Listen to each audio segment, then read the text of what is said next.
आज हम डिस्कस करने वाले हैं properties of magnetic field lines. हालांकि ये थ्योरेटिकल पार्ट है बट इम्पॉर्टेंट है, इसलिए हमें डिस्कस करना ज़रूरी है। तो इसके कुछ 7 to 8 प्रॉपर्टीज़ हैं जो हमें याद होने चाहिए। यहाँ पे पहला प्रॉपर्टी है magnetic field lines come out from north pole and goes into south pole from outside. ये सब मैंने लिख इसलिए लिया है ताकि समझाने में आसानी हो। तो outside the magnet north pole से फील्ड लाइंस निकल करके साउथ पोल में इंटर होती हैं and inside the magnet south pole से नॉर्थ पोल की तरफ जाती हैं। तो ये मेरा पहला पॉइंट था। Next point is magnetic field lines are always represent net magnetic field. इसका मतलब ये है कि अगर मैग्नेटिक फील्ड लाइंस पे अगर हम टेंजेंट को ड्रॉ करें तो जो डायरेक्शन होगी वो नेट मैग्नेटिक फील्ड की होगी। अगर मुझे मैग्नेटिक फील्ड लाइंस पर डायरेक्शन बताना है तो वहाँ पे हम टेंजेंट ड्रॉ करते हैं and the tangent gives the direction of magnetic field lines. तो वो नेट मैग्नेटिक फील्ड लाइंस की डायरेक्शन को शो करेगा।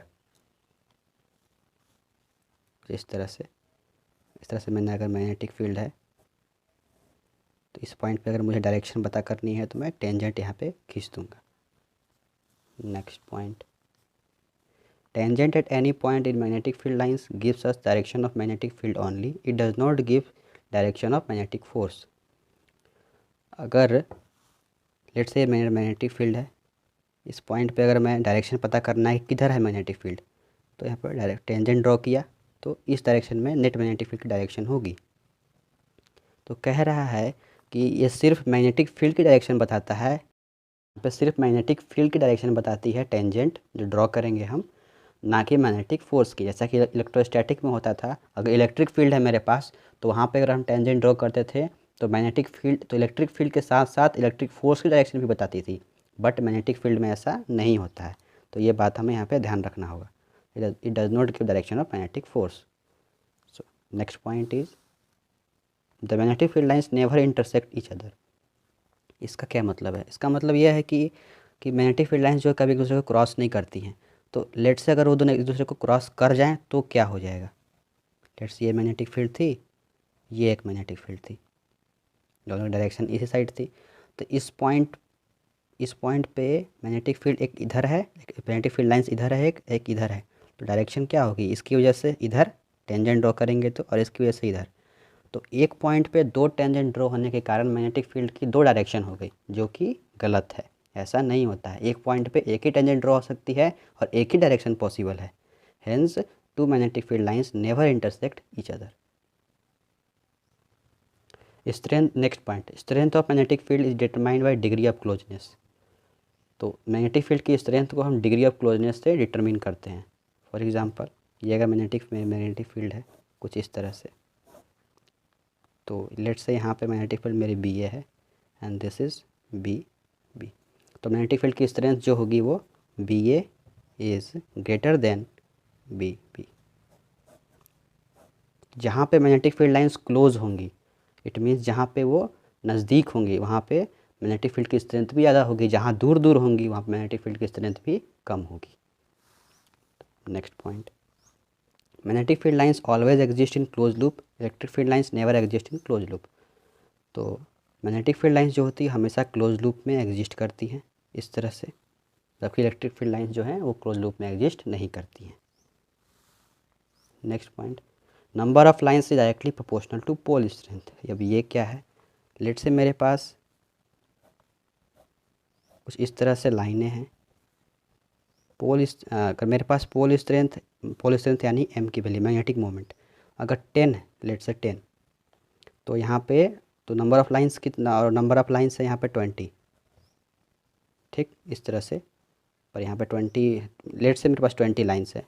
अगर एम की वैल्यू को अगर हमने 20 कर दी, सिंस उसके साथ डायरेक्टली प्रोपोर्शनल है, तो यहाँ पे सिंस हमने डबल किया इसको तो ये भी डबल हो जाएगी। तो यहाँ पे लाइंस कितनी हो जाएंगी? 40 हो जाएंगी।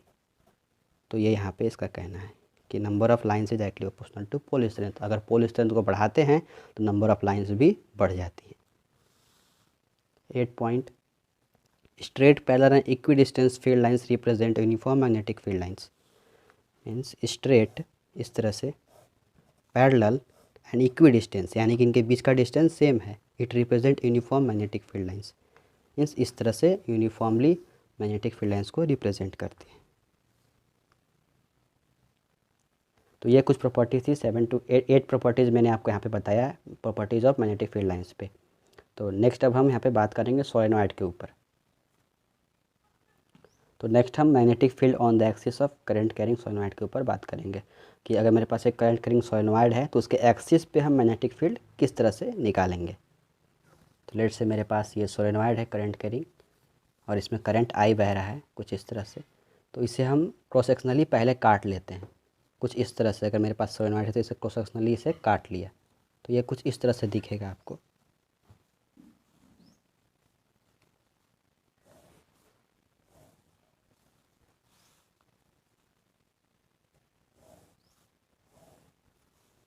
सिंस यहाँ पे करंट जो है यहाँ से बाहर की तरफ आ रही है तो यहाँ पे मैं बाहर की तरफ इसे दिखा देता हूँ क्रॉस से, डॉट से, और यहाँ पे अंदर की तरफ जा रही हैं तो क्रॉस से। और मुझे लेट से यहाँ पे कहीं मैग्नेटिक फील्ड एक्सिस पे निकालनी है।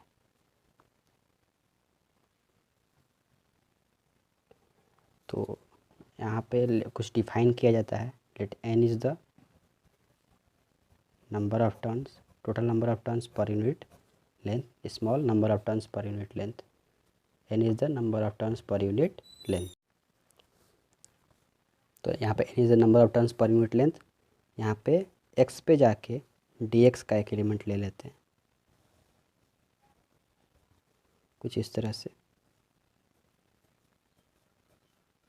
तो इसमें नंबर ऑफ टर्न्स कितने होंगे इस dx लेंथ में, उसके लिए तो नंबर ऑफ टर्न्स के लिए क्या करेंगे n इंटू लेंथ। तो इसमें जो dn आएगा वो आएगा n into length, length is dx। तो नंबर ऑफ टर्न्स आ गया इसमें n dx। सिंस ये एक्चुअली क्या है कि स्मॉल पार्ट ऑफ रिंग है, ठीक है, स्मॉल पार्ट ऑफ रिंग है। तो रिंग के कारण x दूरी पे मैग्नेटिक फील्ड निकालना, उसका फॉर्मूला होता है mu naught I R square upon twice of R square plus x square की पावर 3/2। प्रीवियस वीडियो में मैंने इसका प्रूफ भी आपको बताया था। तो यहाँ पे लिमिट कुछ हम इस तरह से लेंगे, लिमिट लेंगे यहाँ पे थीटा के टर्म्स में, ताकि यहाँ पे जो हमारा डेरिवेशन है वो आसानी से हो जाए। तो ऐसे भी हम रिंग को तोड़ते ही यहाँ थीटा पे जाकर दी थीटा करके। तो यहाँ पे हम थीटा पे जाके दी थीटा का एक स्मॉल एलिमेंट लेंगे और दोनों इंड से, इस इंड से हमने एंगल लिया दैट इज़ थीटा 2 इस डायरेक्शन में, एंड इस इंड का एंगल लेंगे यहाँ से हम लोग theta 1। Okay, this is the axis.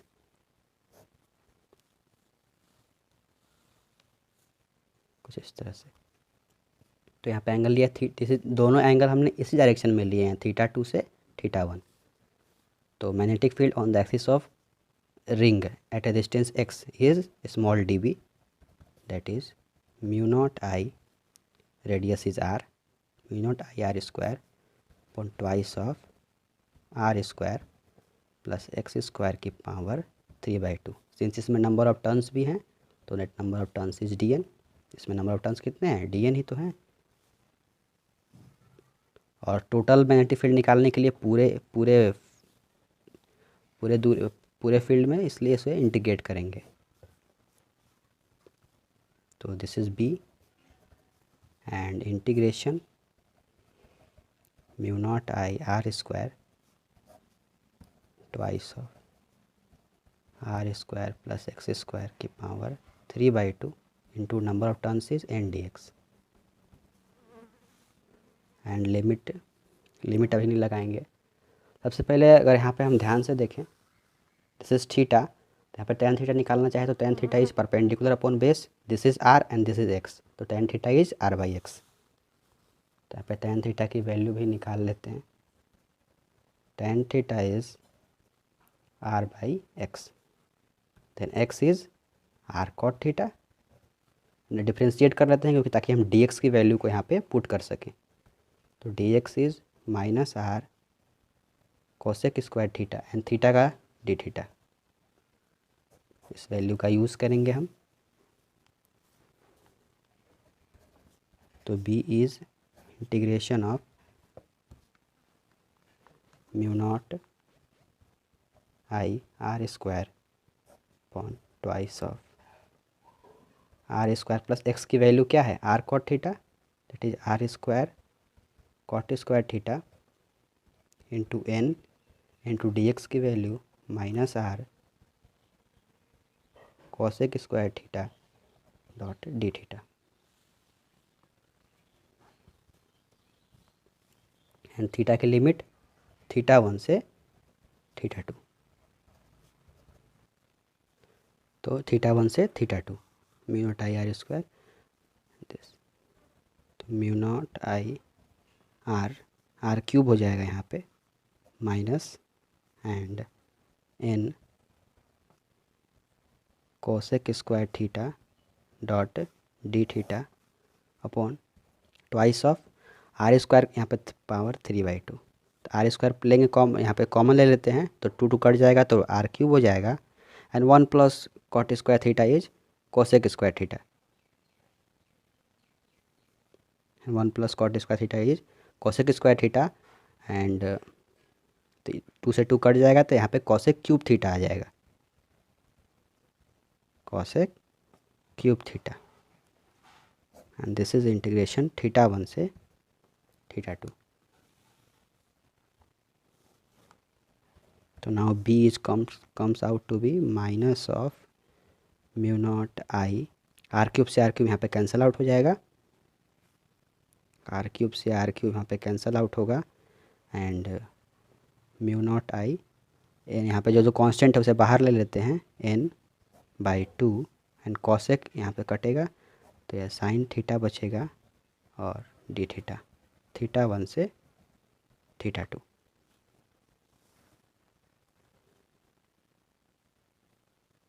तो b की जो value I is integration of theta 1 से theta 2 sine theta dot D theta minus का mu naught N I by 2, तो b इज का mu naught N I by 2 and sine theta का integration minus का cos theta, theta 1 से theta 2 minus बाहर ले लेते हैं कट जाएगा तो b की वैल्यू आ जाएगी mu naught N I by 2 cos theta 2 minus का cos theta 1. This is the formula magnetic field on the axis of solenoid. तो ये सोलेनॉइड का हो गया mu naught N I by 2 cos theta 2 minus का cos theta 1. Theta 1 and theta 2 दोनों हम एक ही डायरेक्शन में लेंगे और वो भी एक्सिस से एक ही डायरेक्शन में लेंगे, तो उस पर कुछ हम बात कर लेते हैं ताकि कन्फ्यूज़न ना रहे.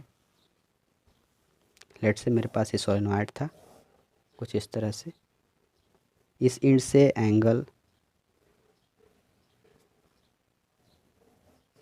This is 30 degree and this is 60 degree let, तो यहाँ पे थीटा 1 कितना होगा और थीटा 2 कितना होगा उसके लिए, तो थीटा 2 इस एंड से इस डायरेक्शन में लिए थे दैट इज़ 30 डिग्री और दोनों एक ही डायरेक्शन में लेना है हमको and theta 1 is this that is pi minus 60 that is 120,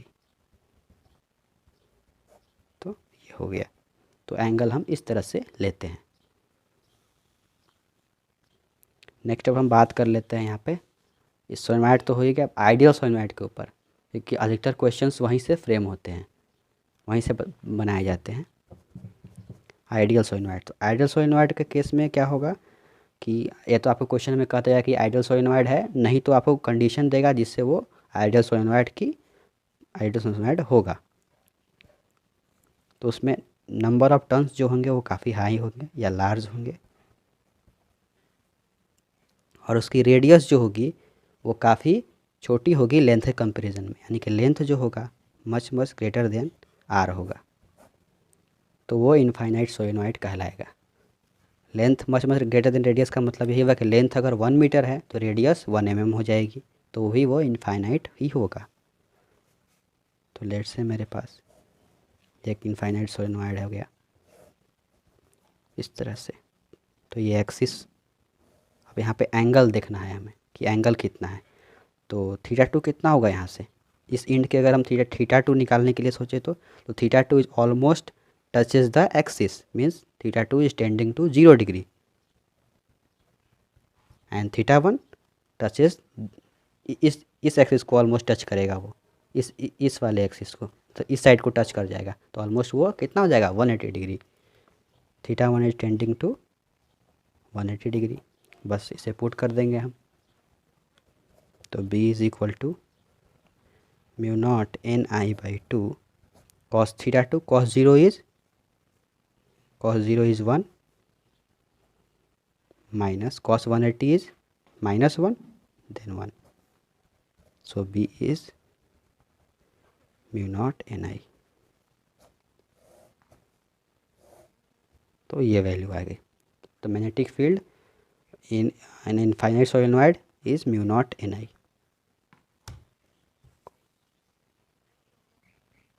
तो आइडियल सोलेनॉइड की वजह से मैग्नेटिक फील्ड आ गया म्यू नॉट एन आई। डायरेक्शन क्या होगी मैग्नेटिक फील्ड की? Inside the magnetic field, sorry, inside the solenoid, in infinite solenoid magnetic field होती है यूनिफॉर्म मैग्नेटिक फील्ड होती है इनसाइड में, और उसके किसी भी एक्स, मतलब किसी भी यहाँ पे या यहाँ पे म्यू नॉट एन आई होती है, वो कांस्टेंट म्यू नॉट एन आई होती है। ठीक है, तो अगर हम इसके मतलब इस फील्ड से बाहर चले जाएं, इट मीन्स यहाँ पे पहुँच जाएं, इस पॉइंट पे सोलेनॉइड से हल्का सा ऊपर, तो वहाँ पे magnetic field tending to zero हो जाती है, मतलब तुरंत ज़ीरो हो जाती है, ऑलमोस्ट ज़ीरो। तो अब हम निकाल लेते हैं इसके, मतलब इसके एग्जैक्टली इंड पे, मतलब जहाँ पे इसका एक इंड होगा एक किनारे में, वहाँ पे निकाल लेते हैं, क्योंकि किसी भी अगर पॉइंट पे देखें, यहाँ पे देखें तो म्यू नॉट एन आई है, यहाँ पे भी म्यू नॉट एन आई है, ऑलमोस्ट कांस्टेंट है। तो यहाँ पे कितना होगा वो हम देख लेते हैं, क्या यहाँ पे म्यू नॉट एन आई होगा, देख लेते हैं। एक इंड पे निकाल के हम लोग देखते हैं। लेट्स से मेरे पास सोलेनॉइड है, इनफाइनाइट सोलेनॉइड है, यहाँ पे तो म्यू नॉट एन आई है, इस पॉइंट पे निकाल कर देखते हैं। तो इस पॉइंट के लिए ये, तो इस पॉइंट के लिए theta 2 is this and theta 1 is this. तो यहाँ से क्लियरली दिख रहा है कि theta 1 is 90 degree and theta 2 is tending to 0 degree, क्योंकि ये इतना नहीं है, वो इनफाइनाइट है, मीन्स ज़्यादा है, तो झुक जाएगा, ऑलमोस्ट 0 डिग्री हो जाएगा। तो बस यहाँ पे हम पुट कर देंगे, तो b is mu naught N I by cos theta 2, यानी कि cos 0 is 1 and cos 90 is 0, तो mu naught N I by 2। तो यानी कि इस इंड पे यहाँ पे mu naught N I by 2 हो गए, जबकि इससे हल्का सा पीछे कितना था, म्यू नॉट एन आई था, यहाँ पे कितना था, म्यू नॉट एन आई था, मतलब इस पॉइंट पे म्यू नॉट एन आई था, वहाँ से यहाँ आने तक में mu naught N I by 2 हो गया। तो ये ऐसा नहीं है कि यहाँ से घटते mu naught N I by 2 हो गया, नहीं, वो स्लाइटली एक बैग घट जाता है mu naught N I by 2, तुरंत घट जाता है mu naught N I by 2। बीच के जो हल्का जो घटता है, उस नेगलेक्शन को हम नहीं लेते हैं और ऑलमोस्ट कांस्टेंट मानते हैं पूरे अंदर में म्यू नॉट एन आई। एक बैग जब यहाँ पे हम किनारे इंड पे पहुँच जाएंगे तो तुरंत स्लाइटली डिक्रीज कर जाता है। तो ये बताना था। नेक्स्ट क्वेश्चन जो है, मेरे पास एक क्वेश्चन है,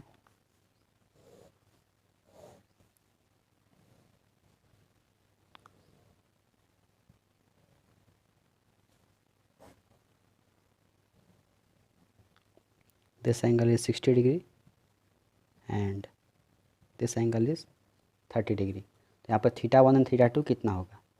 तो दिस इज थीटा 2, तो theta 2 is pi minus 60, that is 120, and theta 1 यहाँ से यहाँ तक का पाई माइनस 30 इज़ 150। तो थीटा 2 हो गया 120 एंड थीटा 1 हो गया 150। हमने इसी डायरेक्शन में दोनों एंगल लिया, मतलब यहाँ से लाइन ऑफ द एक्सिस से इसी डायरेक्शन में दोनों एंगल लेना था, तो डायरेक्शन में हमने एंगल लिया। हम इस डायरेक्शन में भी एंगल ले सकते हैं, यानी 30 और 60 भी ले सकते हैं इस डायरेक्शन में, बस साइन का फ़र्क आएगा, तो हमें उसे लेना देना नहीं है, क्योंकि वहाँ पे सिर्फ मैग्नीट्यूड का जिक्र होता है। तो this is now and. I hope आपको वीडियो पसंद आया होगा। Please like, share and subscribe my channel. Thank you.